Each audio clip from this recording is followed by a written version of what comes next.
ఈ దినమున మనం ప్రకటన గ్రంథం 11వ అధ్యాయం ప్రకటన గ్రంథం 11వ అధ్యాయం 15వ వచనం నుండి 19వ వచనం వరకు మనం ధ్యానిస్తాం. దేవుని వాక్యంని ఆలకిస్తున్నప్పుడు యేసయ్య నాతో మాట్లాడండి, నాకు నేర్పించండి, నాకు బుద్ధి చెప్పండి, నన్ను సరిచేయండి అని ప్రార్థన పూర్వకముగా దేవుని అడిగినప్పుడు యేసయ్య మనతో మాట్లాడతారు. దేవుని వాక్యంని మనం చదువుదాం. ఎవరైనా తెలుగులో చదివి సహాయం చేయటకు సిద్ధంగా ఉండవలసిందిగా మనం చేస్తున్నాను. Okay. Kingdom of God belong to Jesus the God. దేవుని రాజ్యం అనేది దేవునికి సొంతమైనది. అది మానవులకు దేవుడు ఇచ్చారు. కానీ మానవుడు ఏం చేస్తాడంటే ఆ దేవుని రాజ్యంని, దేవుడు ఈ రాజ్యంని మానవులకు ఇస్తే ఆ రాజ్యంని సాతానుడికి మానవుడు ఇచ్చేశాడు. ఆదం అవ్వని సృష్టించినప్పుడు మీరు ఫలించండి అన్నారు, శాసించండి అన్నారు.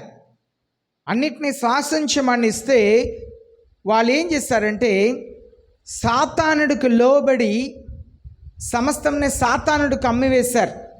ఇప్పుడు సాతానుడి చేతిలో ఉండటం వలన యేసయ్య ఈ లోకమునకు వచ్చి జన్మించినప్పుడు, యేసయ్య తన సేవలో వచ్చిన తర్వాత సాతానుడు చెప్తున్నాడు, లోకంలో ఉన్న రాజ్యములన్నిటినీ చూయించి నువ్వు నన్ను నమస్కరిస్తే ఈ అధికారం అంతా నేను నీకు ఇస్తాను అన్నారు. వాస్తవంలో అధికారం ఎవరిది? దేవునిది. అధికారంని మానవులకు ఇచ్చారు, కానీ మానవుడు సాతానుడికి ఇచ్చాడు. ఇప్పుడు మానవులైన మనుషులకు తెలియదు, కానీ యేసు ప్రభు దేవుడు ఆయన మానవుడిగా ఈ లోకమునకు వచ్చారన్న సంగతి తెలీదు, కానీ సాతానుడికి తెలుసు. కనుక సాతానుడు మానవుడిగా వచ్చిన యేసే దగ్గర నన్ను నమస్కరిస్తే ఈ రాజ్యములందరూ నాకు ఇవ్వబడి ఉంది, నా చేతిలో ఉంది, నన్ను నమస్కరిస్తే నీకు ఇస్తాను అన్నారు. మనం రాజ్యంని ఎలా సాతానుడి చేతిలో పెట్టాము? పరిపాలించే వారందరూ కూడా దుష్ట ఆలోచన, దుష్టతనం, ఇళ్లల్లో మన దేవునికి ఇష్టకరమైన జీవితంని జీవించము. మన జీవితంని దేవునికి ఇష్టకరమైన జీవితముగా మనం జీవించము. మన ఇష్టానుసారమైన జీవితంని జీవిస్తాం. అనుకున్న చోటకు వెళతాం, వస్తాం. అనుకున్న పనిని ఏది కూడా క్రమంగా చేయము. అయ్యో దేవుడు వింటున్నారు కదా, దేవుడు చూస్తున్నారు కదా, దేవునికి లెక్క చెప్పాలి కదా అనే భయం లేక జీవిస్తున్నాం. అలాగూ జీవిస్తున్నప్పుడు సాతానుడు ఆధిపత్యం చేస్తుంటాడు జీవితంలో. దానికే జీవితంలో ఏదేదో చేస్తుంటాం, కానీ అది నష్టంలో వచ్చి ముగిచిద్ది. ఆత్మీయ నష్టం. ఒకవేళ ఆత్మీయంగా సమాజంలో ఎదగవచ్చు, కానీ ఆత్మీయ ఎదుగుదల ఉండదు. దేవుని సన్నిధికి ప్రాధాన్యతను ఇవ్వము. కనుక ఇదంతా ఆత్మీయ జీవితంలో మనం దేవునికి దూరం అవుటకు సాతానుడు చాలా కార్యములు చేస్తుంటాడు. మనకు ఇచ్చిన జీవితంను యేసయ్యకి ఇవ్వాలి, మన కుటుంబమును యేసయ్యకి ఇవ్వాలి, మన సంఘమును యేసయ్యకి ఇవ్వాలి, మన సమాజంను యేసయ్య కొరకు సంపాదించాలి. అదే దేవుని యొక్క ఆశ మన పట్ల. చూడండి, మనం చదువుతాము. 1వ వచనం 15వ వచనం చదివినట్లయితే, then the 7th angel sounded and there were loud voices in heaven. తెలుగులో చదువు. 7వ దూత బోర ఊదినప్పుడు పరలోకంలో గొప్ప శబ్దము పుట్టెను. ఆ శబ్దము, ఈ లోకరాజ్యము మన ప్రభువు రాజ్యమును, ఆయన క్రీస్తు రాజ్యమును ఆయను, ఆయన యుగయుగముల వరకు ఏలుననెను. ఇక్కడ మనం చూస్తున్నాము, 7వ బూరని ఆ దేవదూత ఊదారంట. ఊదిన వెంటనే గొప్ప శబ్దం వచ్చిందంట. ఆ గొప్ప శబ్దం అంటే అక్కడ ఏమని శబ్దం వచ్చింది? The Kingdom of the world has become the kingdom of our Lord and he is Christ and he will reign forever and ever. ఇప్పుడు వరకు ఇక్కడ ఈ బూర ఊదిన వెంటనే కింగ్డమ్, ఈ లోక రాజ్యం యేసుక్రీస్తుకు సొంతమైపోయింది. రక్షకుడికి సొంతం అయిపోయింది. అయితే ఇప్పుడు వరకు ఎవరి దగ్గర ఉంది ఆ లోకం? ఎవరి దగ్గర ఉందండి? సాతానుడి చేతిలో ఉన్నది. లోకం ఇప్పుడు సాతానుడి చేతిలో ఉంది. దానికే పరిపాలకులు అందరినీ చూడండి ఎలా పరిపాలిస్తున్నారో చూడండి. పరిపాలించటం అంటే అన్ని ఫీల్డ్లో పరిపాలించేవారు. ఒక స్కూల్ని ఎవరు పరిపాలిస్తారు? ఆ స్కూల్కి ఒక హెడ్ మాస్టర్ ఉంటారు. ఒక క్లాస్ రూమ్ని ఎవరు పరిపాలిస్తారు? ఒక టీచర్ ఉంటారు. అక్కడ పిల్లలకు వంట చేసి పెట్టే దాంట్లో ప్రతి ఒక్క విషయంలో పరిపాలన అంటే అన్ని విషయంలో ఒక్కొక్కరు చేసేవాళ్ళు ఉంటారు. కానీ చాలా దుష్ట లోకం కనుక చెడు జరుగుతూ ఉంటుంది. ఎక్కడ చూసినా చెడు జరుగుతూ ఉండిద్ది. సాతానుడు ఈ లోకంని పరిపాలిస్తున్నాడు కనుకనే ఎక్కడ చూసినా పాపం నిండి ఉన్నది. చాలా సంఘంలో ఈ సాతానుడు పరిపాలిస్తున్నాడు. మనం ప్రకటన గ్రంథంలో 7 సంఘాలని గురించి యేసయ్య చెప్పుకొచ్చారు కదా. దాంట్లో ఒక సంఘంని పూర్తిగా సాతానుడు పరిపాలిస్తున్నాడు. సంఘమే క్రీస్తు రక్తం కార్చి ఆయన కొరకు ఏర్పరచుకున్న సంఘమే. సంఘంలో సేవకుడు సాతానుడి చేతిలో ఉంటే, తన కుటుంబం సాతానుడి చేతిలో ఉంటే సంఘం అంతా సాతానుడి చేతికి వెళ్ళిపోయిద్ది. సేవకుడు దేవుని కొరకు వైరాగ్యం కలిగి ఉండాలి. దేవుని విషయమే రోషం కలిగి ఉండాలి. అప్పుడే కుటుంబంని ధైర్యంగా నడిపించగలుగుతాడు. దేవుని వాక్యంలో పౌలు అపోస్తలుడు రాస్తున్నారు, కుటుంబంని పరిపాలించిన వాడు దేవుని సంఘంని ఎలా పరిపాలిస్తాడు. కనుక దేవుని పిల్లలు ఒక సేవకుడు మాత్రమే కాదు, సేవ చేయాలని ఆశ ఉన్నా, దేవుని కొరకు ఏదైనా పని చేయాలని ఆశ ఉన్నా ముందు కుటుంబంని సరిచేసుకోవాలి. ఏ కుటుంబంలో భార్య నాదే రాజ్యం అనుకొని చేస్తుందో ఆ కుటుంబంలో భర్త పిచ్చోడుగానే ఉండాలి. లేకపోతే దేనికి పనికిరాని వాడిగా ఉండాలి. దేవుని సేవ చేయాలంటే దేవుని వాక్యమునకు లోబడవలసిందే. అప్పుడే దేవునికి ఇష్టమైన కుటుంబముగా ఉండవచ్చు, దేవునికి ఇష్టమైన సంఘముగా మారవచ్చు. కుటుంబం సరి లేకపోతే సంఘం సరిగా ఉండదు. దేవుని రాజ్యముగా మారిపోయిందంట. సాతానుడు శాసిస్తున్నాడు, చాలా కుటుంబంలో సాతానుడు శాసిస్తున్నాడు. పిల్లల మాట వినరు, భార్య భర్త మాటకు లోబడదు. నాకే అన్నీ తెలుసున్నట్లుగా నిర్ణయం తీసుకోవటం. భర్త కొన్నిసారి భార్య దగ్గర సలహా అడగడు. దేవుని వాక్యం ప్రకారం భార్య భర్తకు లోబడాల్సిందే. కానీ దేవుని వాక్యం సెలవిస్తుంది సమానముగా ఉండాలంట. భార్యలు కొన్నిసారి పొరపాట్లు చేస్తారు కనుక దేవుడు భర్తల్ని జ్ఞానంతో శాసించమంటారు. కానీ చాలా కుటుంబం ఈనాడు నిలబడకపోవటానికి కారణం భార్య మాట భర్త వినడు. దేవుని వాక్యం సెలవిస్తుంది కదా, భార్యలారా మీ సొంత పురుషులకు లోబడండి, లోబడు అంటే అది కాదు. భార్య సలహా తీసుకోవాలి, భార్యతో కూర్చొని మాట్లాడాలి. కొంతమంది పురుషులు భార్యతో ఏమీ పంచుకోరు. ఎందుకంటే భార్యలు కూడా, తల్లులు కూడా పిల్లలతో ఏమీ పంచుకోరు. అడిగితే వాళ్ళ చిన్న పిల్లలు వాళ్ళతో ఎందుకు పంచుకోవాలి అంటారు. నాడు చాలా కుటుంబంలో ఉన్నవారు సడన్గా తల్లిదండ్రి యాక్సిడెంట్లో చనిపోతారు. పిల్లలకి ఏమీ తెలియదు. వాళ్ళ సొంత బంధువులే తల్లిదండ్రులు దాచిపెట్టినంతా దోచుకుంటారు. ఎన్నో కుటుంబాలు రకరకాలుగా జరుగుతుంది. భర్త వచ్చి ఇంట్లో భార్యతో ఏమీ పంచుకోడు. చనిపోయిన తర్వాత ఈయన ఒక 50,000 అప్పు ఇచ్చి ఉంటారు.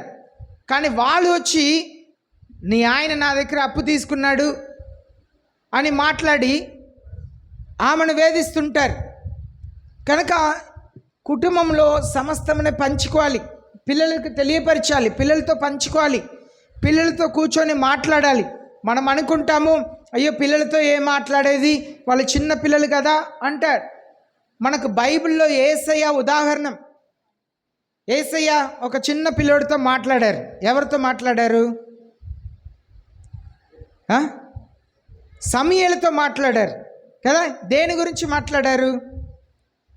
దేని గురించి మాట్లాడారు? ఊర్లో ఉన్న చిన్న పిల్లల గురించి మాట్లాడారా? ఎవరి గురించి మాట్లాడారండి? ఎవరి గురించి మాట్లాడారు?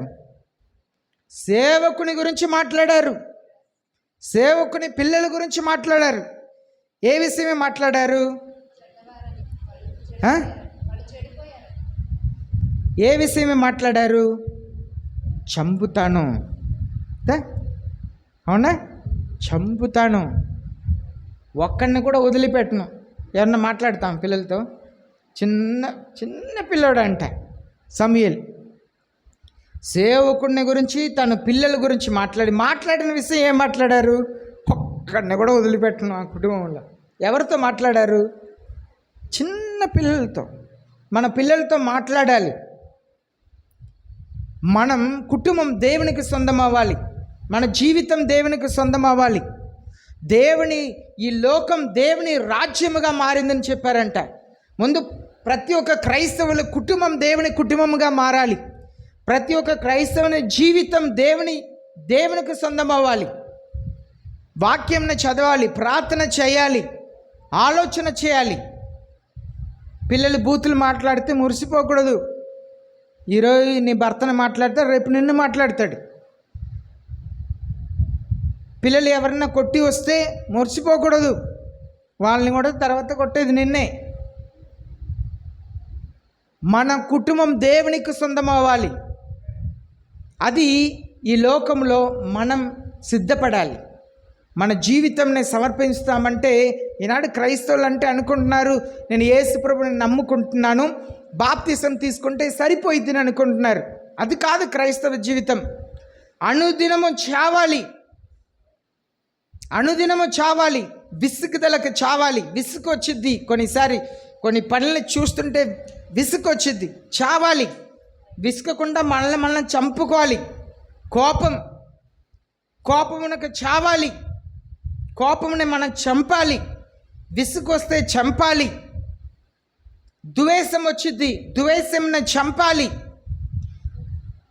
అవివేకం, కొన్నిసారి మనం అవివేకంగా ప్రవర్తిస్తుంటాం, అవివేకంని చంపాలి. బూతు మాటల్ని చంపాలి. యేసే చెప్పారు, నీ కుడి చెయ్యి అభ్యంతరపరిస్తే కుడి చెయ్యిని ఏం చేయాలంట? విశ్వాసులు చెప్పండి, ఏం చేయాలి? నరికి పారేయాలంట. మీ కళ్ళు అభ్యంతరంగా ఉంటే ఏం చేయాలి? ఎరికేయాలి. అంటే దానికి అర్థం ఏంటంటే, నీ నాలుకను అబద్ధం మానలేకపోతున్నావా? మాట్లాడటం మానేయి.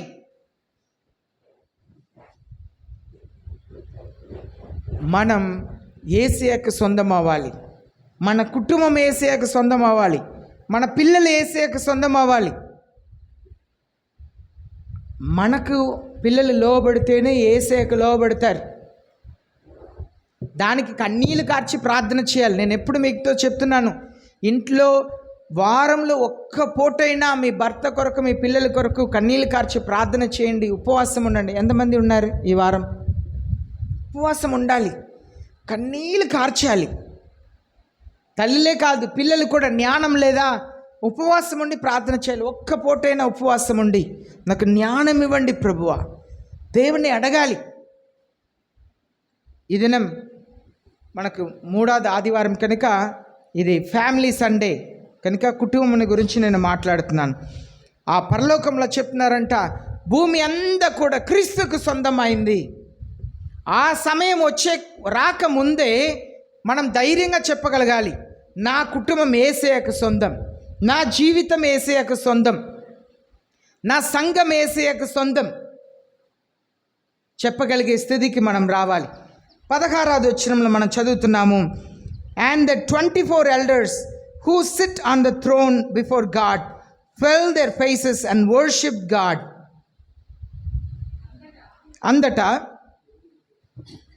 అంతటా దేవుని ఎదుట సింహాసనాసీనులకు ఆ 24 పెద్దలు సాష్టాంగపడి దేవునికి నమస్కారం చేసి, ఇక్కడ మనం చూస్తున్నాము మన 15వ వచనంలో చారిత్రపూర్వకంగా మనం ఆలోచన చేస్తే లూకా రాసిన 12వ అధ్యాయం 32వ వచనం మనం చూస్తున్నాము. మత్తయి రాసిన 4వ అధ్యాయం 8, 9 వచనంలో చూస్తున్నాము. సాతానుడు చెప్పినట్లుగా యేసే దగ్గర నన్ను నమస్కరిస్తే ఈ రాజ్యం అంతా ఇస్తా అని చెప్పారు. కానీ యేసే ఏం చెప్పారు? హి రిబ్యూక్డ్ సైటన్. నాకు వెనకెళ్ళిపో సాతానుడా, నీ దేవుని నమస్కరించి ఉన్నారు. కానీ ఒక సమయం వరకు వేచి ఉండవలసింది వచ్చింది.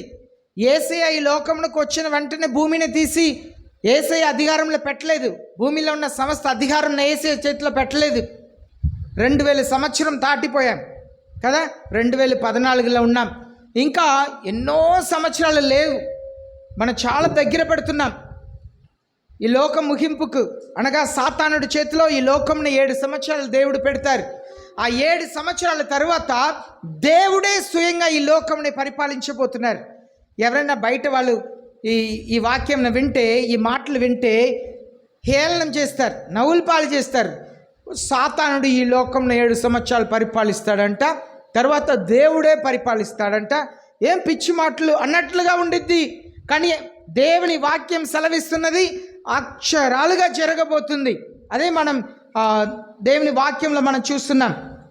ఒకసారి పిలాతు యేసే దగ్గర అడుగుతున్నాడు, నువ్వు మాట్లాడవా, నువ్వు రాజువా అని అడుగుతున్నాడు. అప్పుడు యేసే చెప్తున్నారు, యోహాను సువార్త 18వ అధ్యాయం 36వ వచనంలో, నా రాజ్యం ఈ భూమికి సొంతమైనది కాదు. My kingdom is not of this world. If my kingdom were of this world then my servants would be fighting. నా రాజ్యం ఈ లోక సంబంధమైన రాజ్యం అయితే నా శిష్యులు నా కొరకు యుద్ధము చేస్తారు. ఇప్పుడు యేసయ్య ఈ లోకంలో సిలువ మీద ఎక్కబోతున్నారు. సిలువ మరణం పొందక ముందు కూడా యేసయ్య చెప్తున్నారు, ఇది నా రాజ్యం కాదు, నా రాజ్యం వచ్చిద్ది. దానికి అక్కడ 15వ వచనంలో చదువుతున్నాము, యేసయ్య ఈ లోకంని గెలుస్తారంట. అమ్మా తీసి ఆపేయండి. చూస్తున్నాము, వాక్యంలో మనం చూస్తున్నాము, ఇక్కడ 7 సంవత్సరాలు సాతానుడు పరిపాలించిన తర్వాత, 7 సంవత్సరాలు సాతానుడు పరిపాలించిన తర్వాత ఈ లోకంని యేసయ్య 1000 సంవత్సరాలు పరిపాలించే కాలం వస్తుంది. అప్పుడు దాకా ఇది సాతానుడి చేతిలోనే ఉంటుంది. సాతానుడే స్వయంగా పరిపాలించబోతున్నాడని మనం వాక్యంలో చూస్తున్నాం.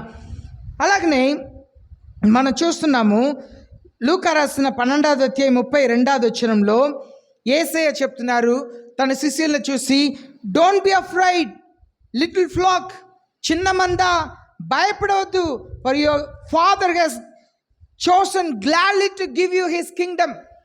తండ్రి సంతోషముగా తన రాజ్యం మీకు ఇచ్చుటకు ఇష్టము కలిగి ఉన్నారు అని యేసయ్య చెప్తున్నారు. ఇంకా యేసయ్య చేతికి రాలేదు. అలాగే మనం చూస్తున్నాము, యేసయ్య మనకు రాజ్యం ఇస్తానని చెప్పి ఉన్నారు. కానీ ఈ లోక రాజ్యాన్ని స్వాతంత్రించుకోవాలని ఎంత ప్రాకులాడుతున్నారో, సంపాదించి చాలా బాగు చేసుకుంటున్నారు. బీదలకు సహాయము చేయరు. దేవుని పేరిట అన్యాయంగా సంపాదించుకొని మనకు ఉండటానికి ఇల్లు కావాలి, మనకు ప్రయాణం చేయడానికి కారు కావాలి. మీరు ఆటోల్లో ప్రయాణం చేస్తుంటారు, ఒక చోటు నుండి ఒక చోటుకు వెళ్ళాలంటే డబ్బు కట్టాలి, మరలా అక్కడ నుండి నడిసైనా వెళ్ళాలి, లేకపోతే ఆటో అయినా కావాలి.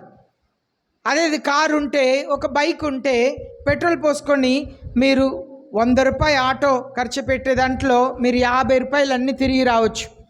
కనుక ఒక వాహనం ఉండటం అవసరమే. ఒకవేళ మీకు ఇన్కమ్ లేదు, మీకు మంచి సంపాద్యం లేదు అయిన పక్షంలో, ఓకే, మీకు దేవుడు స్తోమత ఇచ్చారు, ఒక ఇల్లుని కొన్నారు, దాన్ని అద్దెకిచ్చారు, ఆ అద్దెని మీరు తీసుకుంటున్నారంటే మీకు ఇన్కమ్ లేదు కనుక చేయవచ్చు. కానీ ఇన్కమ్ చాలా వచ్చే ఇన్కమ్ దాచిపెట్టుటకును తినుటకును సరిపోయినా ఇంకా కావాలి అని చెప్పి ఆస్తి నా పిల్లలకు సమకూరుస్తున్నాను, నేను మన సంతానానికి సమకూరుస్తున్నాను అనేది పాపం. ఎవరికి వాళ్ళు కష్టపడాలి, ఎవరికి వాళ్ళు సంపాదించాలి. మంచి తండ్రి ఆస్తిని మిగిలిచి వెళ్తారంట. మంచిదే, మన పిల్లలు వీధిలో పడకుండా, మనకేదైనా అయిన తర్వాత వాళ్ళ దిక్కు లేకుండా పోవటానికి వాళ్ళకి ఇల్లు ఉండాలి, వాళ్ళకి కొంచెం దాచి ఉంచాలి. కానీ ఆ పిల్లలు కూడా తమ సొంత కాళ్ళ మీద నిలబడేటట్లుగా పిల్లలకి నేర్పించాలి. పిల్లలతో జీవిత విలువనై మాట్లాడటం చాలా ప్రాముఖ్యం. ఈ లోకంలో దేవుడే తన రాజ్యం మనకిస్తానని చెప్పినప్పుడు మనం ఎందుకు సాతానుడి కింద వెళ్ళాలి? Then why do you want it from the devil? సాతానుడి దగ్గర నుండి ఎందుకు మనం ఆశించాలి? న్యాయమైన రీతిలో సంపాదించాలి, న్యాయముగా నడుచుకోవాలి. ఈనాడు క్రైస్తవులను చెప్పుకొని, బాప్తిసం తీసుకున్నానని చెప్పుకొని ఒక సంఘంలో దేవుడు ఆలోచన చేస్తే, యేసయ్య ఇప్పుడు వస్తే ఎంతమంది వెళతారండి? దానికే సంఘంలో ఉన్న ప్రజల్ని బట్టి నేను ఎన్నడూ కూడా గర్వించను, సంతోషపడను. ఎవరెవరు నిత్యముగా దేవునికి ప్రాధాన్యత ఇస్తున్నారో, దేవుని వాక్యమునకు ప్రాధాన్యత ఇస్తున్నారో, కుటుంబంలో దేవునికి విలువను ఇస్తున్నారో, వారిని బట్టి మాత్రమే సేవకునిగా సంతోషపడతాను. ఎందుకంటే యేసయ్య నా దగ్గర వచ్చి ఎన్ని ఆత్మల్ని సంపాదించావు నన్ను అడగరు. అదంతా వాక్యాల్లో సేవకులు అలాంటి వాక్యంని బోధిస్తున్నారు. దేవుడు అడిగేది, నేను నీకు ఇచ్చిన పనిని నేను కోరుకున్న రీతిగా, నేను చెప్పిన రీతిగా చేసావా అని అడుగుతారు, అంతే. కనుక నేను యథార్థమైన సేవకునిగా దేవుని వాక్యంని సత్యంగా బోధించే వరకే నా పని. మిమ్మల్ని మీరు మార్చుకోకపోతే, మీ జీవితంను మార్చుకోకపోతే, ఇంట్లో ఒక జీవితం, పని చేసే స్థలంలో ఒక జీవితం, మందిరంలో ఒక జీవితం అంటే మీరు మోసపరిచేది సేవకుడైన నన్ను కాదు, నువ్వు మోసపరుచుకుంటున్నది దేవుణ్ణి. నిన్ను నువ్వు మోసపరుచుకుంటున్నావు, నీ దేవుని మోసపరుచుకుంటున్నావు. కనుక మనం దేవుని దగ్గర నుండి ఆశించాలి, దేవుడిని ఆశీర్వదించాలి. Why do we want honour of this world which the devil offers? ఈనాడు సాతానుడు ఆనర్ని ఇస్తున్నాడు, ఘనతను ఇస్తున్నాడు, ఘనపరుస్తున్నాడు. చాలామంది ఘనతని కోరుకుంటున్నారు. నన్ను ప్రజలు ఘనపరచాలి, నేను ఒక విలువ కలిగిన ఒక సేవకునిగా ఉండాలి. ఈనాడు మనసులు ఒకరిని ఒకరు ఘనపరుచుకుంటూ ఉంటారు. మేము గొప్పవాళ్ళం. దేవుని దృష్టిలో తగ్గించుకున్న వారిని ఆయన హెచ్చిస్తారంట. తను తాను హెచ్చించుకునే వారిని దేవుడు తగ్గిస్తారంట. మనల్ని మనం తగ్గించుకుంటే దేవుడే హెచ్చిస్తారు. ఆ భాగ్యమే మనకు జీవితంలో కావాలి. ఇప్పుడు 16వ వచనంలో చదివాం, సింహాసనం చుట్టూ ఎవరున్నారు? ఫస్ట్ ఎవరు ఉన్నారు? సింహాసనం చుట్టూ 4 జీవులు ఉన్నారు. తర్వాత ఆ 4 చుట్టూ ఎవరున్నారు? 24 పెద్దలు ఉన్నారు.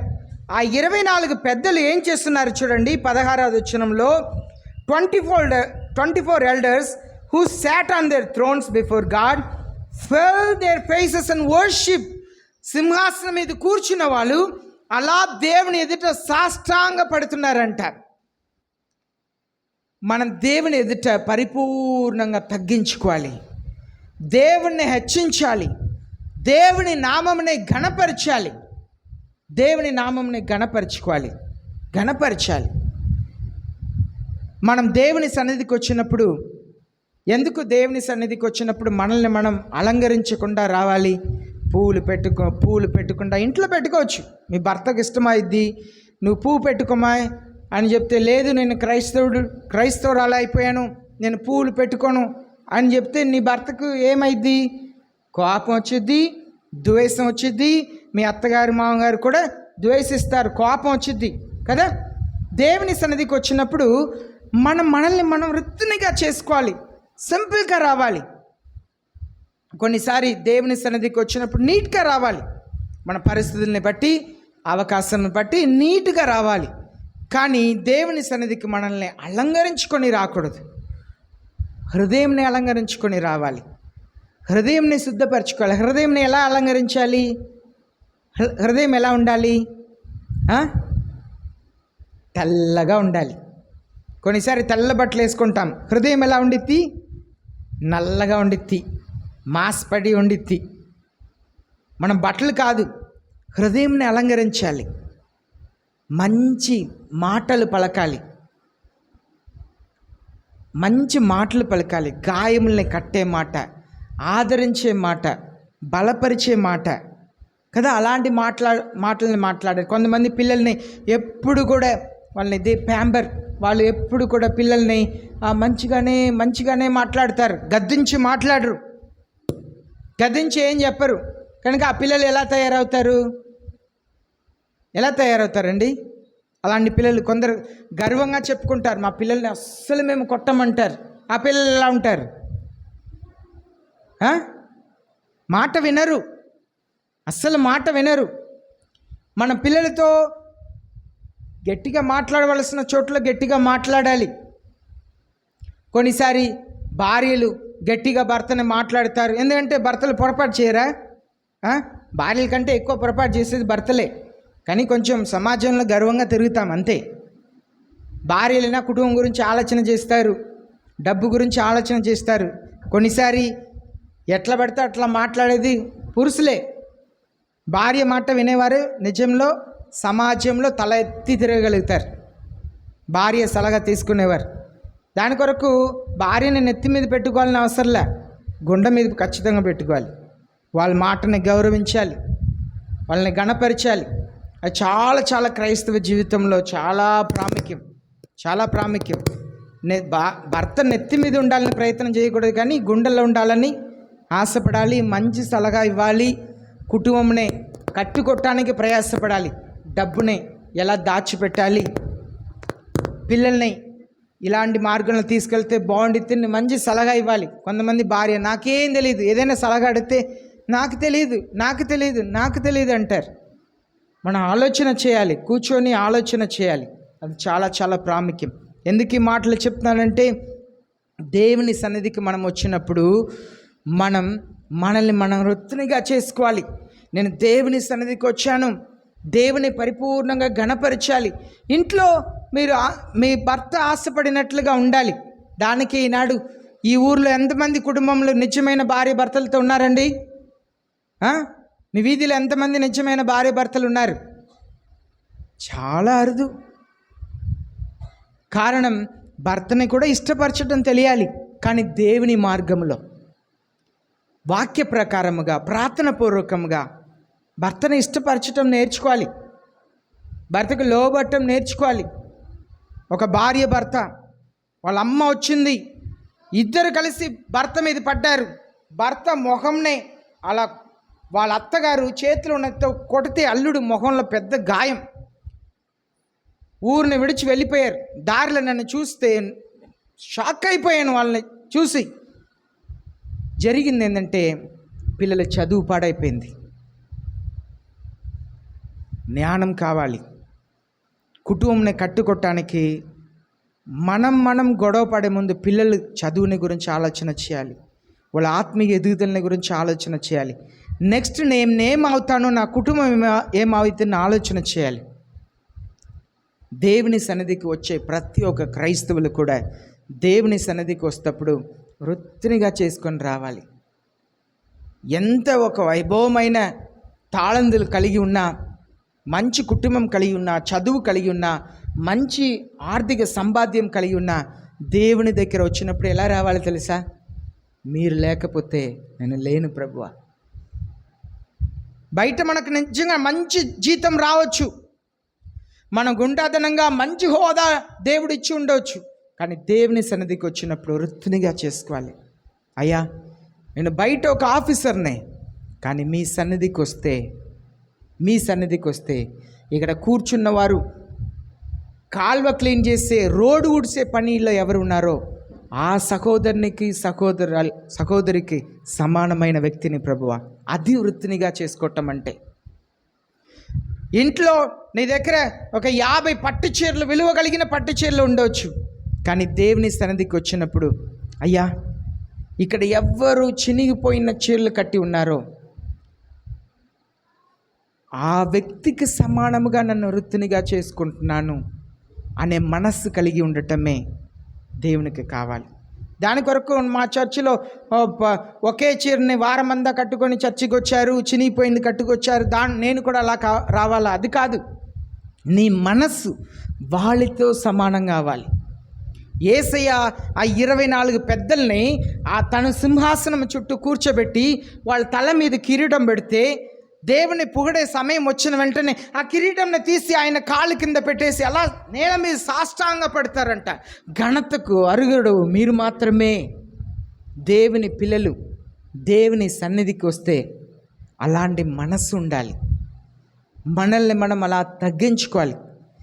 కొన్నిసారి పెళ్ళిళ్ళకి వెళుతున్నట్లుగా చర్చిలో బంగారం వేసుకొని మీరు వస్తున్నారా? అది దేవునికి మీకు మధ్యలో.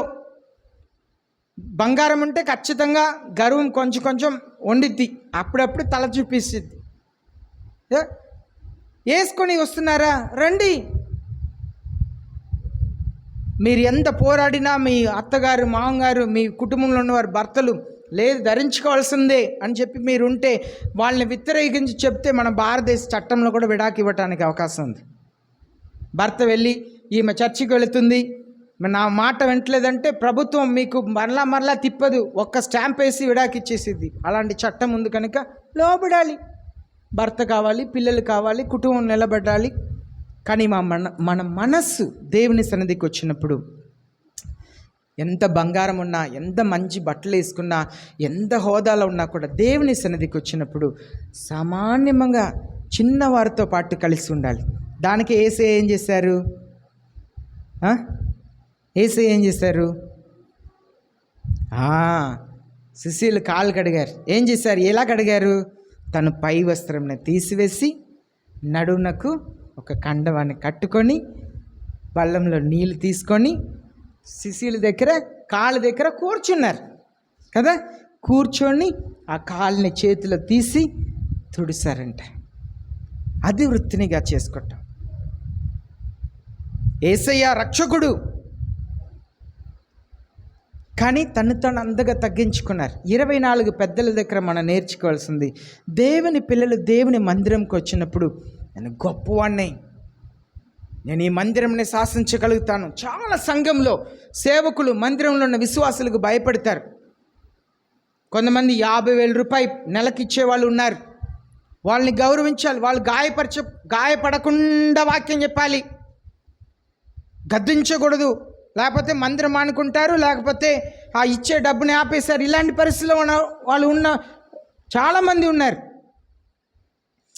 మనకి ఎలా ఉండాలంటే, నువ్వు ₹1,00,000 ప్రతి నెల సేవకునికి ఇచ్చిన, ఆది కాలంలో అపోస్తుల కాలంలో పొలంని అమ్మి, వాళ్ళ సొంత స్థలంని అమ్మి డబ్బు తీసుకొచ్చి ఎక్కడ పెట్టేవారంట? ఎక్కడ పెట్టేవారు? సేవకులు కాళ్ళ దగ్గర పెట్టేవారంట. లక్షలు సొంత పొలంని అమ్మేసి తీసుకొచ్చి ఎక్కడ పెడతారు? సేవకులు పాదం దగ్గర పెడతారంట.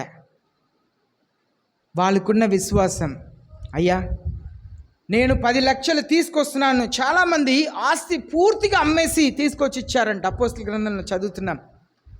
వాళ్ళకి ఎన్నడూ కూడా నేను 20 లక్షల రూపాయలు తీసుకొచ్చి ఇచ్చాను కనుక నాకు స్పెషల్ స్టేటస్ కావాలి చర్చిలో అనే ఫీలింగ్ ఎవరికి లేదు. మనకు అలాంటి తగ్గింపు ఉండాలి. నువ్వు ఎంత దశమభాగం ఇచ్చినా, ఎంత కాணிక ఇచ్చినా, నేను యేసయ్య కాళ్ళ దగ్గర పెడుతున్నాను. నా సేవకులు కాళ్ళ దగ్గర పెడుతున్నప్పుడు నేను యేసయ్య కాళ్ళ దగ్గర పెడుతున్నాను. కొన్నిసారి మనం ఏదైనా చర్చిలో పలహారం ఇచ్చినా పాస్టర్ గారు గుర్తించాలని ఆశపడతాం కదా. నేను తీసుకొచ్చానని తెలియాలని ఆశపడతాం.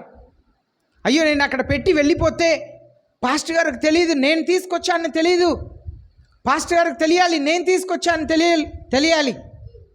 నిజంలో క్రైస్తవులు ఎలా ఉండాలంటే, యేసయ్య ఏం చెప్పారు? నీ కుడి చేయి చేసేది ఎడం చేతికి తెలియనివద్దు, ఎడం చేతికి తెలియనివద్దు.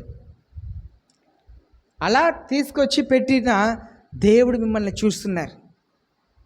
మీరు రహస్యముగా చేస్తున్న వాటిని దేవుడు చూసి మీకు ప్రతిఫలం ఇస్తారంట. మత్తయి రాసిన 6వ అధ్యాయంలో, నువ్వు ఇంటి తలుపేసుకో, ప్రార్థించు, నువ్వు రహస్యముగా చేసేదాన్ని చూస్తున్న దేవుడు నీకు బహిరంగంగా ప్రతిఫలం ఇస్తారంట. ఎవ్వరికి తెలియకుండా నువ్వు దేవుని మందిరంలో చేసేది, నువ్వు ఇచ్చే కానుక దేవుడు చూసి బహిరంగంగా నీకు ప్రతిఫలం ఇస్తారు.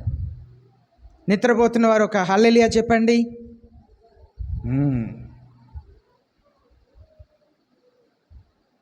కొందరు చాలా తెలివి, నిద్రపోతున్నారు కానీ జాగ్రత్తగా ఉన్నారు.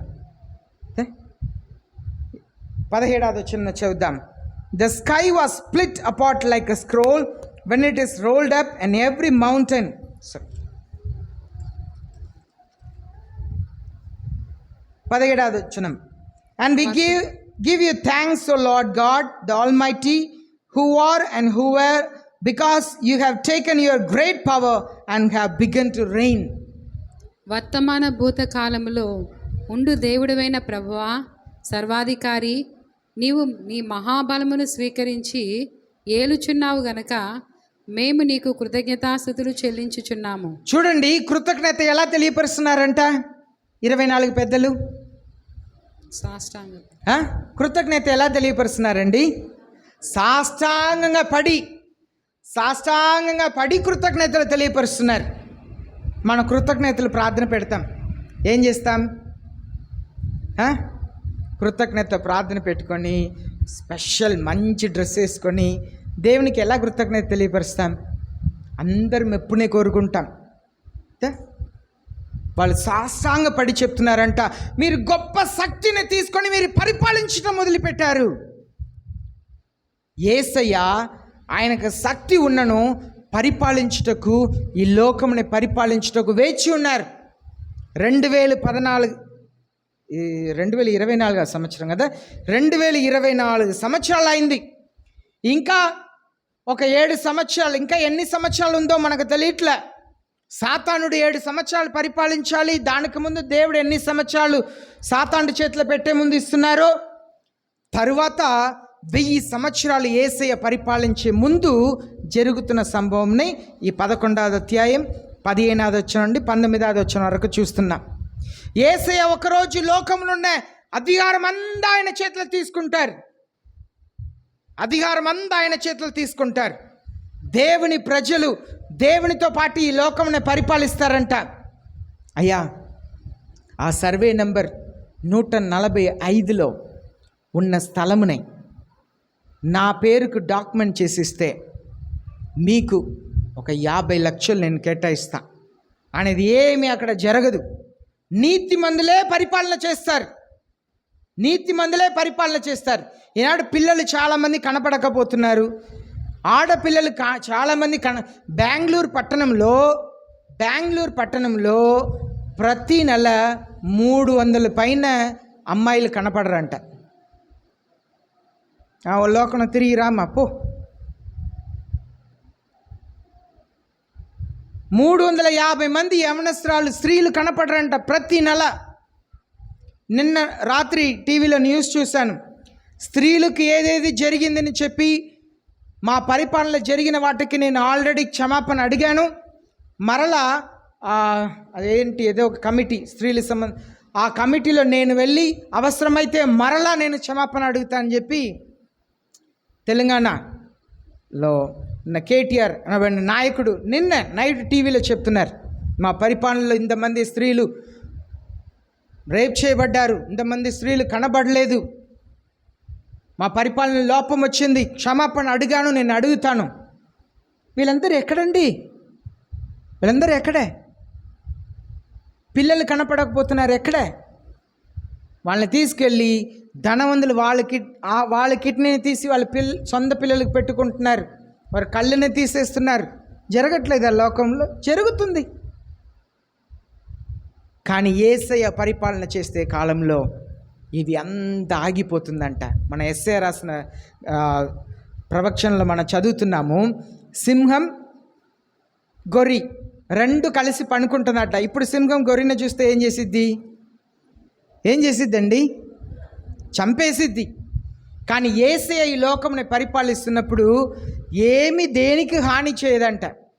కొందరు సంఘంలో కూడా పులి లాంటి వారు ఉంటారు, సింహం లాంటి వారు ఉంటారు, ఇంకా తోడేలు లాంటి వారు ఉంటారు. నేను అనుకుంటే ఒకరోజు మా పాస్టర్ గారు ఒక స్త్రీతో మాట్లాడుతుంటే ఆమె చెప్తుంది, పలానా వ్యక్తిని పలానా చర్చిలో ఉన్న వారిని అడిగి చూడండి. అదేదో తెలుగులో ఇంగ్లీష్లోనే ఏదో ఒక పదం చెప్పింది, డాన్. ఆ చర్చిలో ఆమె డాన్. ఈనాడు చాలా సంఘంలో సింహాలు, పులులు అన్నీ బ్రతికున్నాయి. డాన్లు ఉన్నారంట చర్చిలో. డాన్ సంఘంని ఏలటానికి ప్రయత్నం చేసేవాళ్ళు. ఈ ఆటలంతా కూడా యేసయ్య పరిపాలనలో ఆగిపోతాయి, కానీ సంఘం అప్పుడు ఉండదు. ఓకే, ఇక్కడ మరలా మనం 18వ వచనంలో చూస్తున్నాం. And the nation were enraged and your wrath came and the time came for the dead to be judged and the time to reward your bondservant the prophets and the saints, those who fear your name, the small and the great, to destroy those who destroy the earth. చదువుదాం, తెలుగులో చదువుదాం.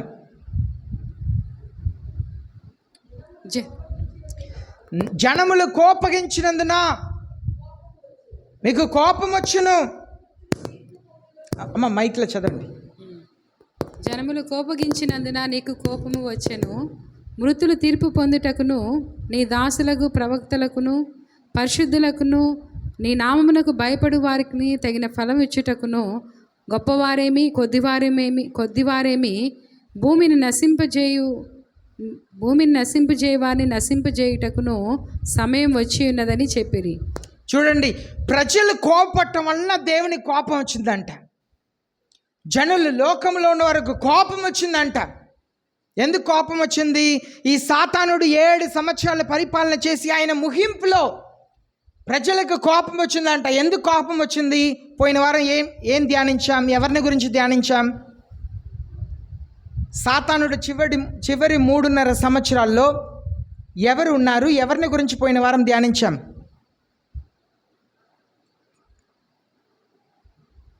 ఎంత దుఃఖం కదా, సేవకునిగా ఎంత ఏడుకోవాలో మనసులో.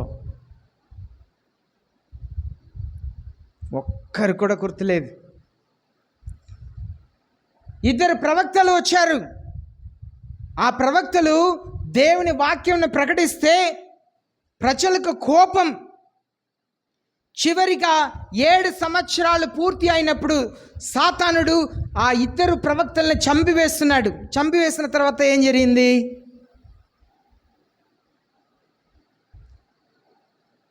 చంపివేసిన తర్వాత ఏం జరుగుతుంది?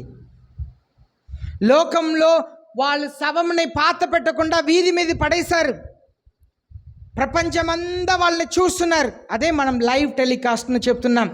వాళ్ళు ఒకరికొకరు బహుమానంని పంచుకున్నారంట. వాళ్ళు చనిపోయారు.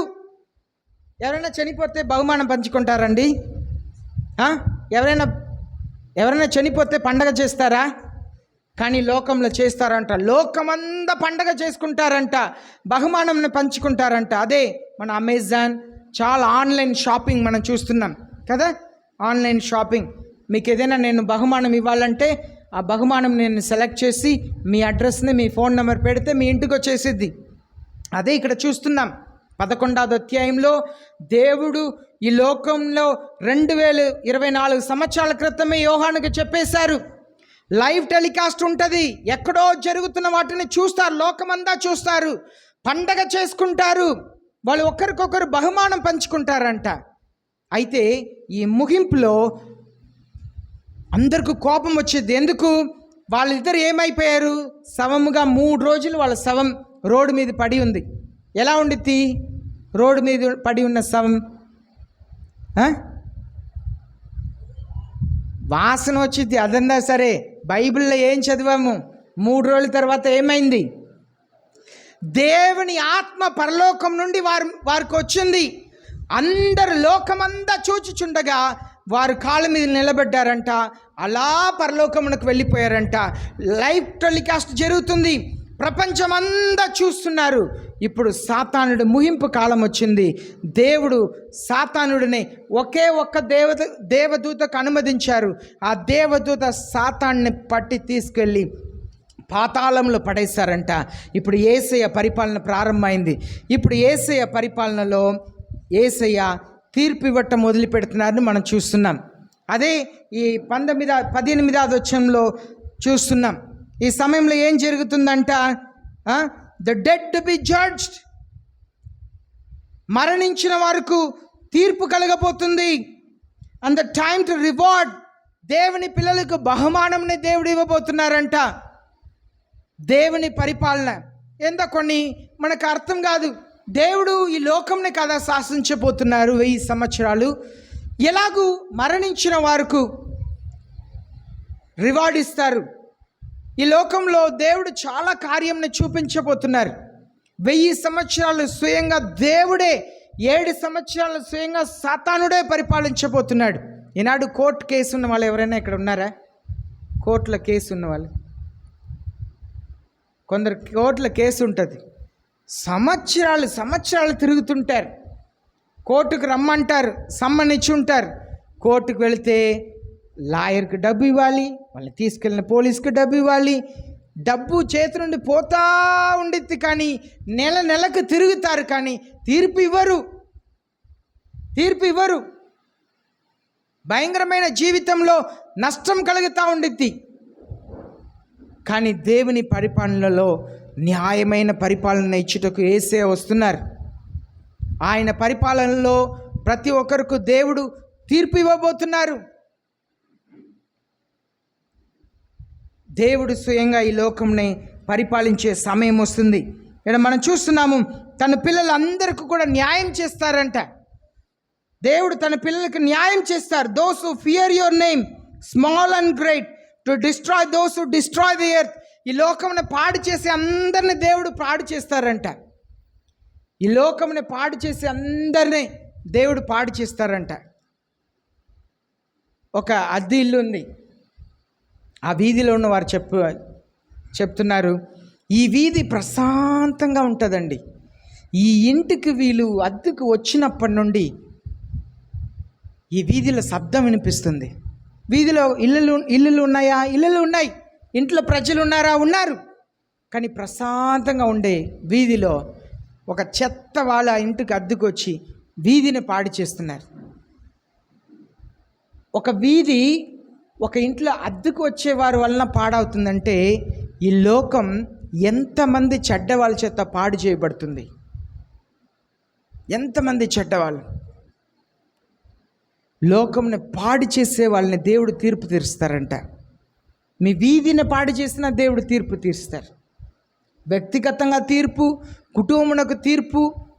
వీధిని పాడు చేసేవారు, లోకమును పాడు చేసేవారు తమ స్వలాభము కొరకు ఎన్నెన్నో ప్రజలు చేస్తున్నారు. దేవుడు ఎవరిని వదిలిపెట్టరు.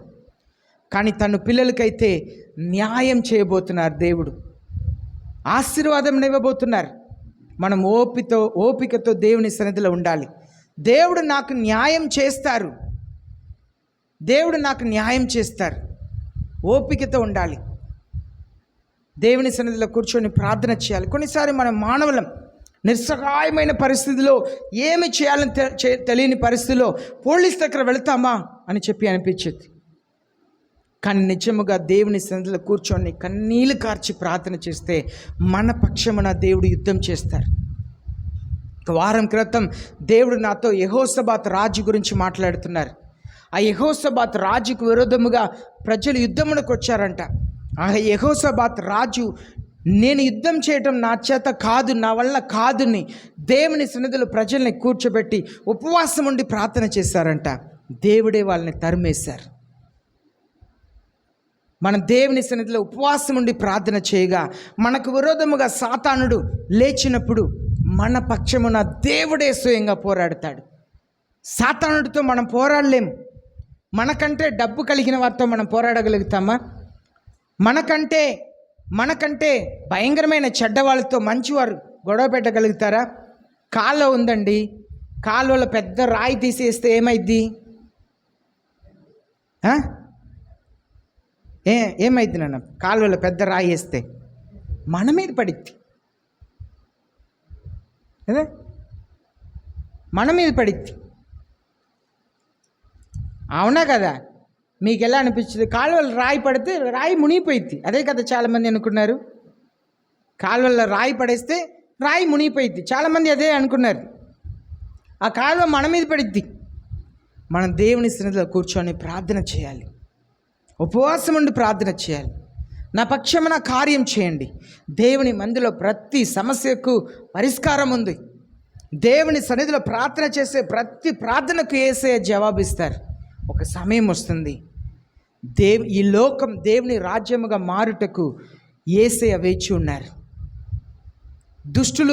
దుష్టుడు పరిపాలన చేస్తున్నప్పుడు సాతానుడు ఇంకా పరిపాలన ప్రారంభించలేదు, సరేనా? సాతానుడు పరిపాలన ప్రారంభించకముందే పరిపాలన ఎలా ఉంది? నిద్ర వస్తే ఏం చేయాలంటే అలా వెళ్ళి కొద్దిసేపు వెనక నిలబడాలి, చర్చి బయట కాదు. బైబిల్ చదవరు, ప్రార్థన చేయరు, చర్చిలో వచ్చి వాకింగ్ చెప్తేప్పుడు నిద్రపోతుంటారు. దయచేసి వెనక కూర్చోండి, అప్పుడే కదా దేవుడి హృదయం మీరు ఎరగగలుగుతారు.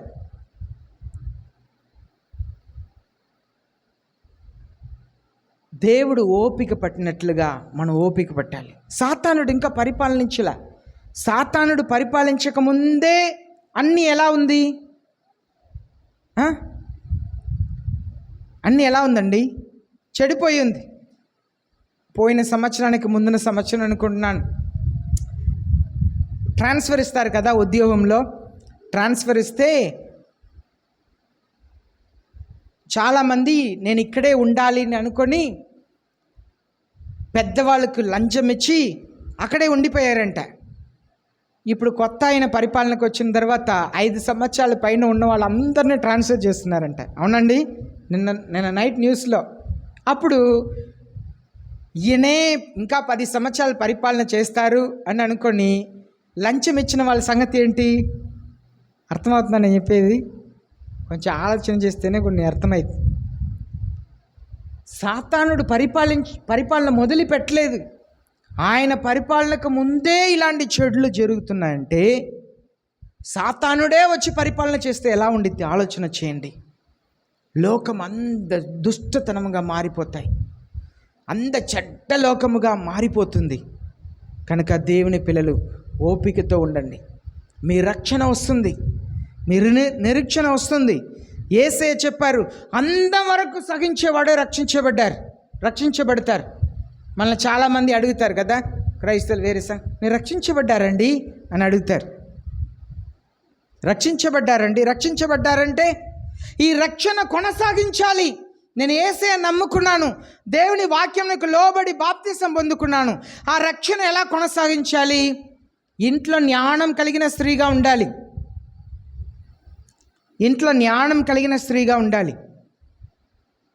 పిల్లల్ని మంచిగా పెంచాలి. సమాజంలో పిల్లలకు మంచి పేరు ఉండాలి. పిల్లలకు కూర్చొని నేర్పియాలి.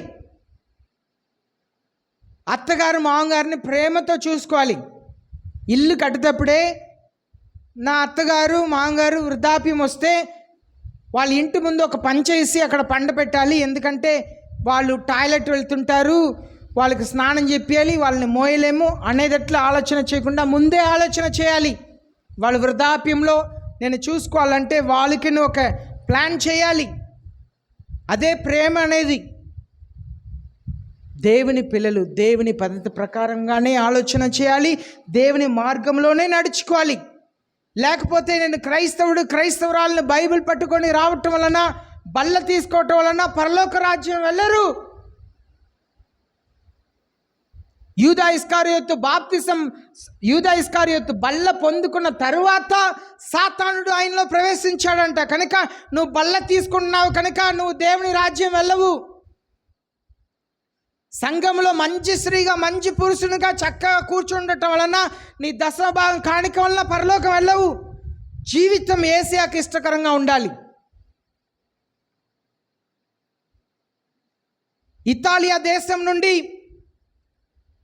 వచ్చిన ఒక సైన్యాధిపతి కొర్నేలి అనబడిన వారు ధర్మకార్యం చేస్తుంటారంట. కష్టంలో ఉన్న వారికి సహాయం చేస్తారంట, పేదవాళ్ళకు ఆహారం పెడతారంట. తన కింద సైనికులు ఉన్నారు, 100 మంది సైనికులు ఉన్నా ఆ సైనికుల్ని మంచివారుగా తీర్చిదిద్దాలి అని చెప్పి ప్రయాసపడేవారంట. దేవుడే స్వయముగా ఆయన ఇంటికి దేవదూతను పంపించారు. ప్రార్థన చేస్తున్నప్పుడు నీ ధర్మ కార్యములంతా దేవుని సన్నిధికి వచ్చింది, నీ ప్రార్థనలంతా దేవుని సన్నిధికి వచ్చింది అన్నారు. ఎంతమంది ప్రార్థన? దేవుని సన్నిధికి వెళ్తుందండి? ఎంతమంది ధర్మ కార్యములు దేవుని సన్నిధికి వస్తుంది? ఎంతమంది ధర్మ కార్యములు దేవుని సన్నిధికి వస్తుంది? నువ్వు చేస్తున్న ధర్మం, నువ్వు దేవునికి, చాలామంది చర్చిలో దేవునికి ఇచ్చేది కూడా దేవుని సన్నిధికి రాట్లే. అదే మనం చూస్తున్నాం. ఇద్దరు భార్య భర్తలు, వారు కాணிక ఇచ్చారు, దేవుని సన్నిధిలో కాணிక ఇచ్చారు, కానీ ఆ కాணிకే దేవుని సన్నిధికి వెళ్ళలేదు. పరిశుద్ధ ఆత్మ దేవుడు వాళ్ళని చంపేశారు. నీ కాணிక నిత్యంగా దేవుడు అంగీకరిస్తున్నారా? దేవుని సన్నిధికి వెళ్తుందా? నువ్వు మందిరంలో ఇచ్చే కాணிక ఎలాంటి మనసుతో ఇస్తున్నావు? చాలామంది మా దగ్గర 10 రూపాయల నోట్లు చాలా చినిగిపోయింది ఉన్నాయి. సేవకులు మేమే ఇది పనికిరాదని పక్కన పెడితే దేవుడు నిన్ను ఎలా ఆశీర్వదిస్తారు? నువ్వు దశమ భాగం అనగా నీకు దేవుడు ఇచ్చిన వాటి నుండి కృతజ్ఞతగా నువ్వు ఎన్నడూ ఇవ్వనప్పుడు నీ ధర్మ కార్యములు నువ్వు ఇచ్చేవి దేవుని సన్నిధికి వస్తాయా? నీ ప్రార్థనల్ని దేవుడు అంగీకరిస్తారా? కొంతమందిని ప్రార్థన చేయమంటే వాక్యం చెప్తుంటారు. సంఘంలో విశ్వాసులు మాత్రం కాదు, సేవకులు కూడా మైక్ ఇస్తే చాలు వాక్యం చెప్తుంటారు ప్రార్థన చేయకుండా. ఒకరోజు నేను మొబైల్ ఫోన్లో వింటున్నాను, ఆవిడ వాక్యం చెప్తున్నాను నేను అనుకుంటున్నా, వాక్యంలో ఇలా చెప్తున్నారే అని చెప్పి నేను అడిగితే ఆవిడ ప్రార్థన చేశారు అన్నారు. ప్రార్థన చేయమంటే వాక్యం చెప్తుంటారు. దేవుని సన్నిధికి వస్తుందండి ప్రార్థన. ఆయన ఎంత తన్ను తాను ఒక సైన్యాధిపతి, ఇటాలియా దేశం నుండి వచ్చిన సైన్యాధిపతి కొర్నేలి, కానీ ఆయన ప్రార్థననే ఒక అన్యజనుడు, ఒక యూదుడు కాదు, ఆయన ప్రార్థనని దేవుడు విన్నారంటే ఆయన ఎంత తగ్గింపు కలిగి ఉండవచ్చు, మనసులో ఎంత మంచి కార్యం చేస్తూ ఉండవచ్చు. ప్రియమైన దేవుని సంగమా, ఆలోచన చేయాలి. మనల్ని దేవుడు అంగీకరించాలి. దేవుని రాజ్యం, ఈ లోకమంతా దేవుని రాజ్యం కింద, దేవుని పరిపాలన కింద వెళ్ళబోతుంది. కానీ దానికి ముందే పరిశుద్ధ ఆత్మ దేవుడు మన దగ్గర కోరుకుంటున్నది, దానికి ముందే మనం అంతా కూడా దేవునికి సొంతం అవ్వాలి. దేవునికి సొంతమైపోయేది ఆ కాలంలో దుష్టుల రాజ్యం, కానీ సంఘం దేవుని రాజ్యం. మన కుటుంబం పరిపూర్ణంగా యేసయ్యకు సొంతం అవ్వాలి. మన పిల్లలు, భార్య, భర్త, మన కుటుంబం యేసయ్యకు సొంతం అవ్వాలి. ఆ జీవితం లేకపోతే మీరు ఎన్నిసారి దేవుని సన్నిధికి వచ్చినా దేవుడు ఇష్టపడని జీవితంను మీరు జీవిస్తుంటే దేవుని రాజ్యంలో ప్రవేశించలేం. చివరిగా ఈ వచనంని మనం ధ్యానించి ముగిస్తాం. 19వ వచనం. And the temple of God which is in heaven was open, and the ark of his covenant appeared in his temple, and there were flashes of lightning and sounds and peals of thunder, an earthquake and great hailstorm. మరియు పరలోకమందు దేవుని ఆలయము తెరవబడగా దేవుని నిబంధన మందసము ఆయన ఆలయంలో కనబడెను. అప్పుడు మెరుపులను, ధ్వనులను, ఉరుములను, భూకంపమును, గొప్ప వడగండ్లను పుట్టెను. మనం చూస్తాము యేసయ్య సమస్త అధికారంను కలిగి ఉండబోతున్నారు. యోహాను సువార్త 5వ అధ్యాయం 28-29 చూస్తున్నాము.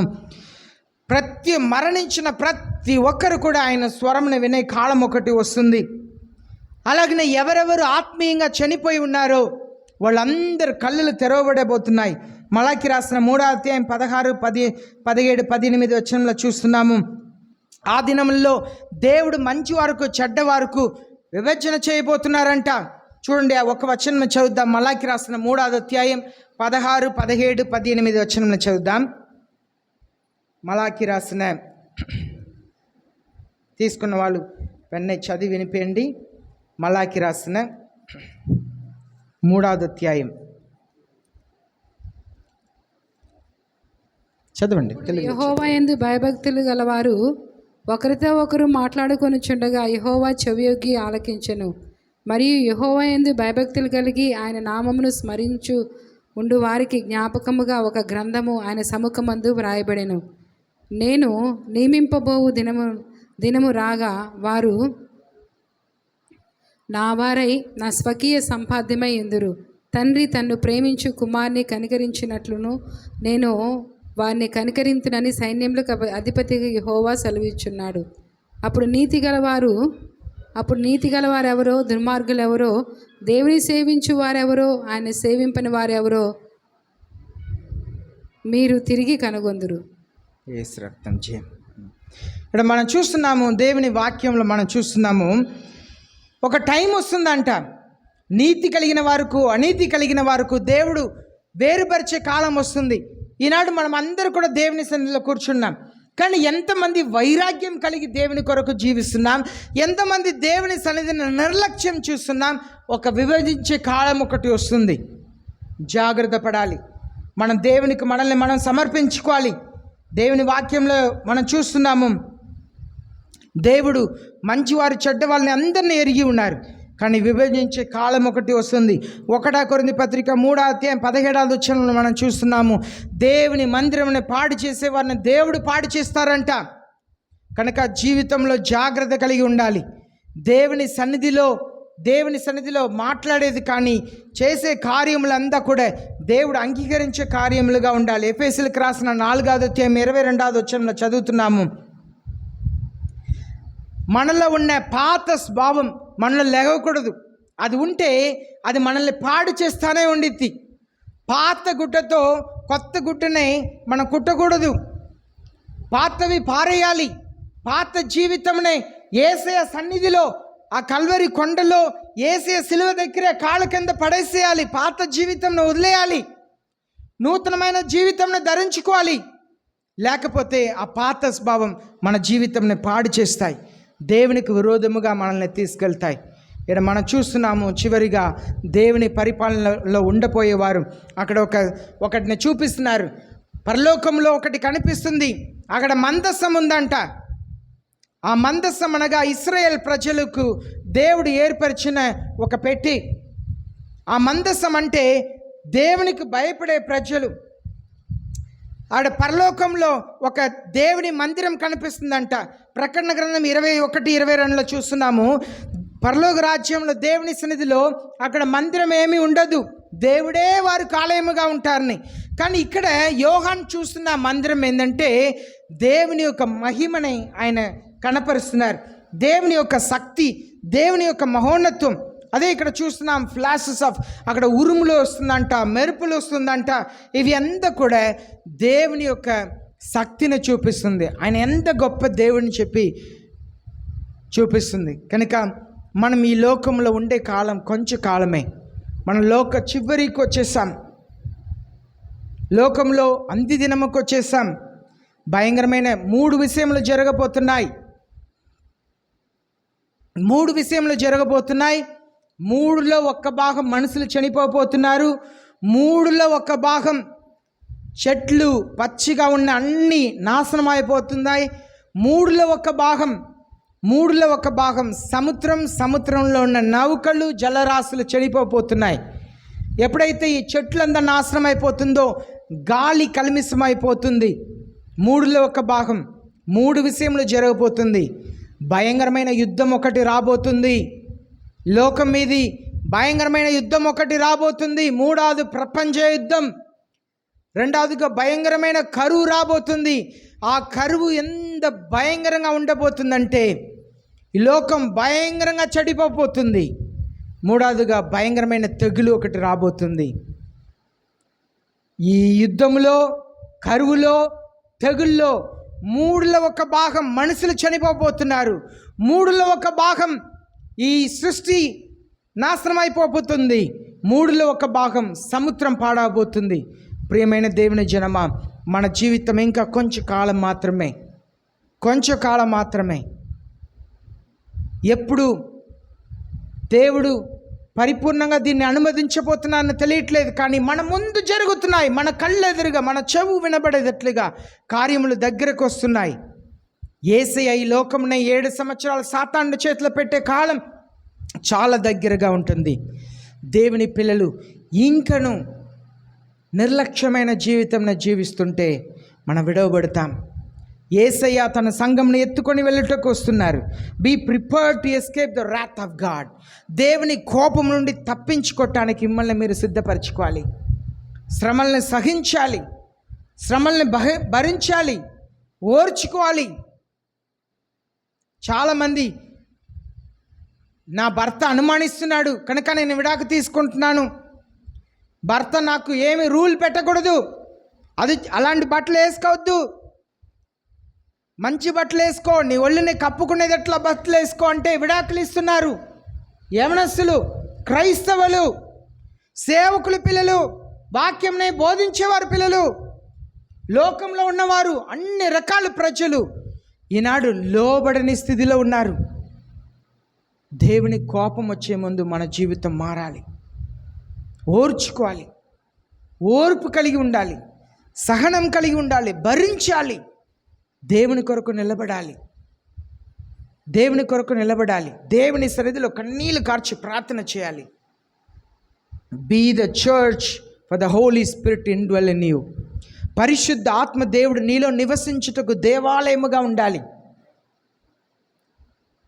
నువ్వు పళ్ళు దోకపోయినా, నువ్వు స్నానం చేయకపోయినా, బట్టలు ఉతికి వేసుకోక ఒకే బట్టలతో 30 రోజులు నెలంతా ఉన్నా, నీ రోగంలో, నీ శరీరంలో భయంకరమైన రోగముతో ఉన్న పరిశుద్ధ ఆత్మదేవుడు నీలో ఉండుటకు అసహించుకోరు. కానీ నీ శరీరంలో మంచి ఆరోగ్యం కలిగి ఒక రోజుకు 3 పూట స్నానం చేసి మంచి శ్రేష్టమైన వస్త్రంని ధరించుకొని ఒక్క పాపమున్నా కూడా పరిశుద్ధాత్మదేవుడు నీలో ఉండటానికి ఇష్టపడరు. ఒక్క పాపమున్నా కూడా పరిశుద్ధాత్మదేవుడు నీలో ఉండటానికి ఇష్టపడరు. కుక్కలు వచ్చి లాజరు శరీరంని నాకేదంట, ఆకలి అంట. కానీ పరిశుద్ధ ఆత్మదేవుడు ఆయనలో ఉండటకు ఇష్టపడ్డారు. కానీ అన్ని బాగున్న పరిస్థితిలో ఉన్న ధనవంతుడులో ఉండటానికి ఇష్టపడలే. నీ పరిస్థితిని చూడవద్దు. వాక్యం కంటే ఫోన్ చాలా ప్రాముఖ్యమైంది. ఫోన్ చేసేవాళ్ళు ప్రాముఖ్యమైపోతున్నారు. దేవుని స్వరం కంటే మనం మారాలి. క్రైస్తవులు, దేవుని పిల్లలు మారాలి. క్రైస్తవుడిని చెప్పుకున్న వారు మారాలి. దేవుని వాక్యం సెలవించిన రీతిగా మారాలి. కుటుంబం దేవుడు చెప్పినట్లుగా ఉండాలి. పశ్చాత్తాపపడాలి. పాపం చేశానని చెప్పాలి. పొరపాటు కాదు, నేను పొరపాటు చేశాను కాదు, పాపం చేశాను దేవుని సన్నిధిలో ఒప్పుకోవాలి. యేసయ్య పొరపాటు కొరకు రక్తం కార్చల, పాపం కొరకు రక్తం కార్చారు. పాపమును క్షమించుటకు, పరిశుద్ధ ఆత్మకు దేవాలయముగా ఉండుటకు నీ బట్టలతో నిమిత్తం లేదు, నీ బంగారంతో నిమిత్తం లేదు, నీ ఆరోగ్యంతో నిమిత్తం లేదు. నువ్వు పాపముని ద్వేషిస్తే, నేను పాపంని జయించాలి, నేను యేసే బిడ్డగా ఉండాలని ఆశపడితే నీలో ఉండుటకు పరిశుద్ధ ఆత్మదేవుడు సంతోషపడతారు. Keep fighting over temptation and sin. నువ్వు చనిపోయేదాకా శోధనలు వస్తానే ఉంటాయి. పాపం దూరుటకు ప్రయాసపడతానే ఉంటుంది. ప్రయాసపడాలి. పాపం దూరుటకు అవకాశం లేకుండా చేయాలి. పాపం లోన రావటానికి అవకాశం ఉండకుండా చేయాలి. ఒక చిన్న నౌక ఉంది, ఒక బోటు ఉంది. ఆ బోట్లో ఒక చిన్న బెజ్జం ఉంది. అన్నిటిని మూసేసాను, ఒక చిన్న బెజ్జం ఉందంటే ఆ చిన్న బెజ్జంలో నీళ్ళు లోపల వచ్చి ఆ నౌకని అలా సముద్రంలో ముంచేసిద్ది, ఆ ఓడని ముంచేసిద్ది.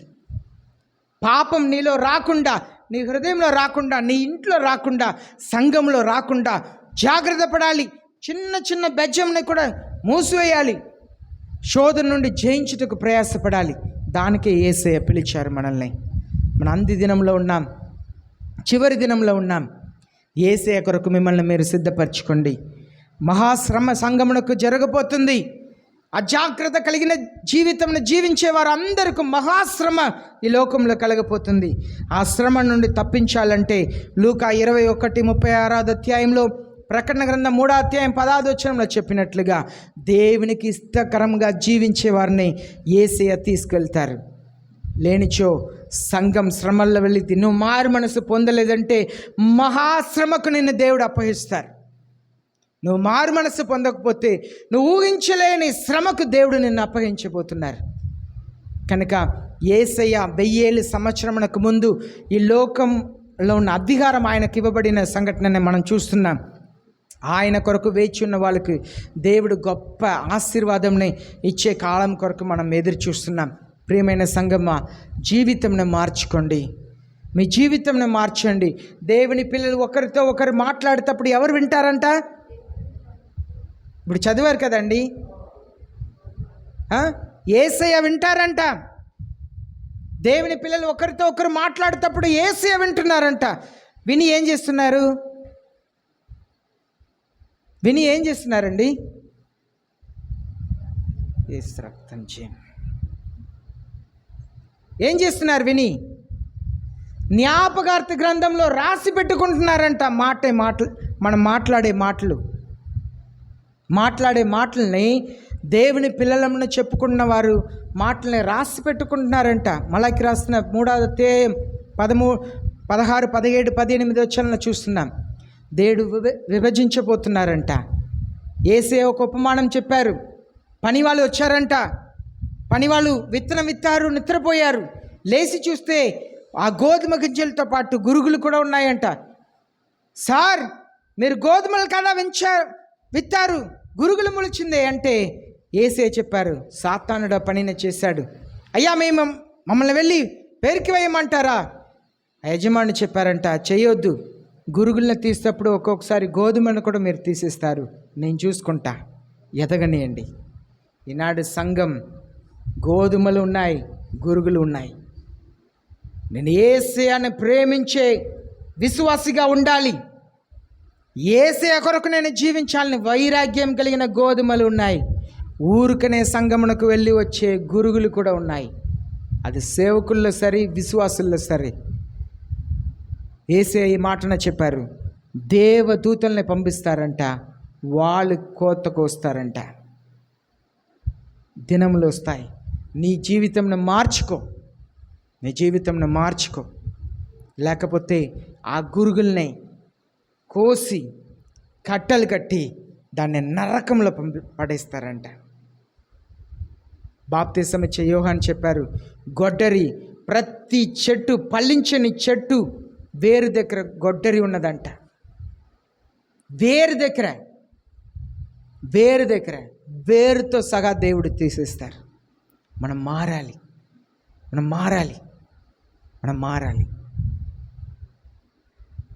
దేవుని ఎరగని వారికి మంచి ఇల్లు లేదండి. మంచి ఇల్లు ఉందా లేదా? మంచి వ్యాపారం చేసుకుంటున్నారా? వాళ్ళ పిల్లలు బాగున్నారా? మరి నీకు అదే కావాలని దేవుని సన్నిధికి వస్తే నువ్వు క్రైస్తవుడిగా ఉండవలసిన అవసరం లేదు, క్రైస్తవురాలుగా ఉండవలసిన అవసరం లేదు. ఒక ఊరిని తీసుకుంటే ఎంతమంది క్రైస్తవులు కోటీశ్వరులుగా ఉన్నారు? ఎంతమంది క్రైస్తవులకు గొప్ప వ్యాపారం ఉంది? దేవుని ఎరగని వారు పెద్ద పెద్ద ఇంట్లో ఉంటున్నారు, పెద్ద పెద్ద వ్యాపారం చేస్తున్నారు, వాళ్ళ పిల్లలు బాగా ఉన్నారు. నువ్వు ఆశీర్వాదం కొరకే దేవుని సన్నిధికి వస్తే చర్చ్ నీకు అవసరంలా. డబ్బు కొరకు, ఇల్లు కొరకు, ఆశీర్వాదం కొరకు నువ్వు దేవుని సన్నిధికి వస్తే ఇది కాదు నువ్వు ఉండవలసిన స్థలం. నువ్వు ఎలాగైనా బ్రతికి సంపాదించుకోవచ్చు, కానీ దేవుని ఆశీర్వాదం నువ్వు కావాలంటే ఎన్ని కష్టములైనా నష్టములైనా నేను భరించుటకు ఇష్టపడుతున్నానంటేనే నీ సిలువను ఎత్తుకొని యేసయ్యను వెంబడించాలి. క్రైస్తవ్యం మారాలి, మనం మారాలి, నేను మారాలి, నేను ఒక భర్తగా మారాలి, నేను ఒక తండ్రిగా మారాలి, ఒక అల్లుడిగా మారాలి. మనమందరూ కూడా మనల్ని మార్చుకోవటానికి ఇష్టపడాలి. దేవుడు ఇష్టపడే జీవితంని వ్యక్తిగతంగా జీవించాలి. దేవునికి ఇష్టమైన వాటిని ఆలోచన చేయాలి. దేవునికి ఇష్టమైనదే మన హృదయంలో ఉండాలి. దేవునికి ఇష్టమైన రీతిగా ఇంట్లో బ్రతకాలి. దేవునికి ఇష్టమైన రీతిగా మనం పనిచేసే చోట్ల బ్రతకాలి. దేవునికి ఇష్టమైన రీతిగా సంఘంలో బ్రతకాలి. భయంకరమైన దినములు వస్తున్నాయి. యేసయ్య ఈ లోకముని పరిపాలించే కాలం చాలా దగ్గర ఉన్నది. ఈ లోకంలో ఉన్న అధికారం అంతా నా దేవుని చేతికి వెళ్ళిపోతుంది. ఈ లోకంలో దుష్టులు పరిపాలిస్తున్నారు. ఈ పరిపాలన అంతా కూడా దేవుని చేతికి, మన దేవుని చేతికి, మన తండ్రి చేతికి వెళ్ళబోతుంది. కనుక మన నిరీక్షణ కలిగి ఉంటాం, ఉపవసించి ప్రార్థన చేస్తాం, యేసయ్యను ఇష్టపరుస్తాం. అందరం మోకరిస్తాం, ప్రార్థన చేస్తాం. ప్రియమైన సంగమా, ఎన్నో వాక్యములు పరిశుద్ధ ఆత్మ దేవుడు మీతో మాట్లాడుతున్నారు. పరిశుద్ధ ఆత్మ దేవుడు దుఃఖపడుతున్నారు. పరిశుద్ధ ఆత్మ దేవుడు దుఃఖపడుతున్నారు. మీ అవిశ్వాసంను చూసి దుఃఖపడుతున్నారు.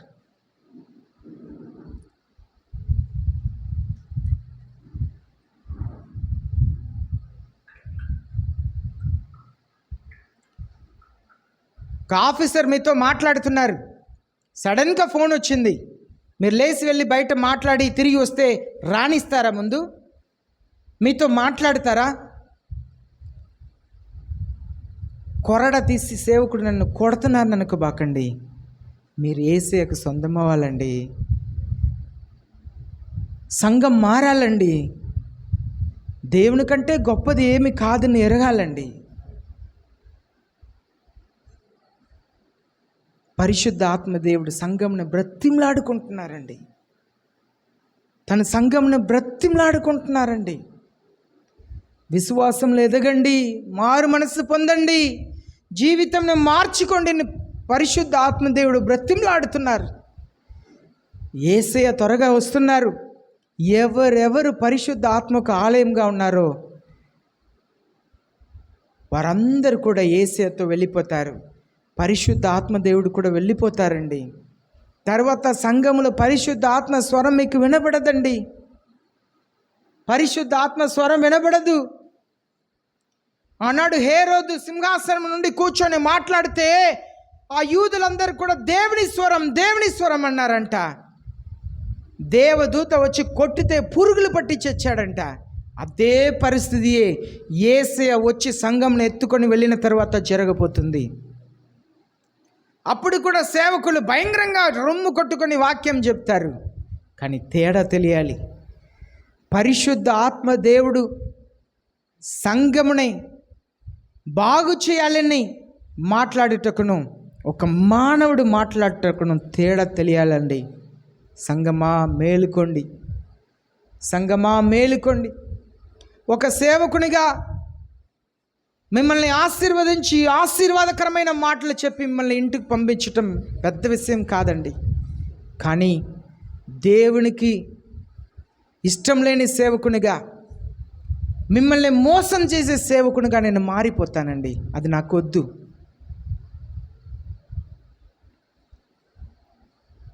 నేను దేవుని ఇష్టపరిచే సేవకునిగా నేను ఉండాలని ఆశపడుతున్నాను. సంగమా మారు మనసు పొందండి. గురుగుల్లా ఉండవద్దు. గోధుమలతో గోధుమ ములిచిన చోట్ల గురుగులు ములిచిందంటే గోధుమలు ఆయిపోదు. దేవుడు చూస్తా చూస్తా ఓర్చుకుంటున్నారు. దేవుడులా మాట్లాడిన హేరోదుని కొడితే పురుగులు పట్టి చచ్చాడు. దేవుని సేవకుడిని మోసం చేస్తున్నాను అనుకున్న అననీయ సఫీరాని కొట్టి చంపారు. క్షణంలో పడి చనిపోయాడు. మాట వినిన వెంటనే పరిశుద్ధ ఆత్మ దేవుడు పేతురు ద్వారా మాట్లాడిన మాటలు వాళ్ళ చెవుల వెంటనే వెళ్ళిన వెంటనే నేల మీద పడి చనిపోయారంట.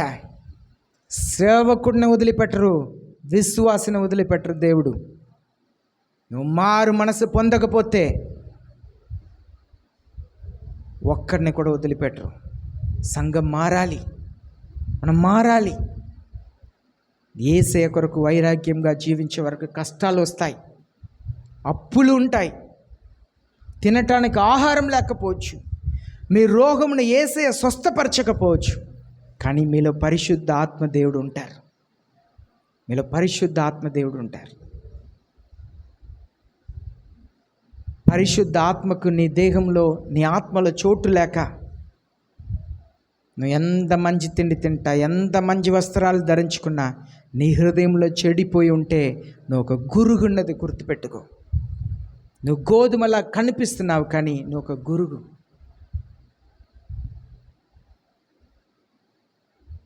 దేవుడు నన్ను ఏమి చేయట్లేదు అని నువ్వు అనుకుంటున్నావు కదూ. నిన్ను విత్తినవాడు సాతానుడు.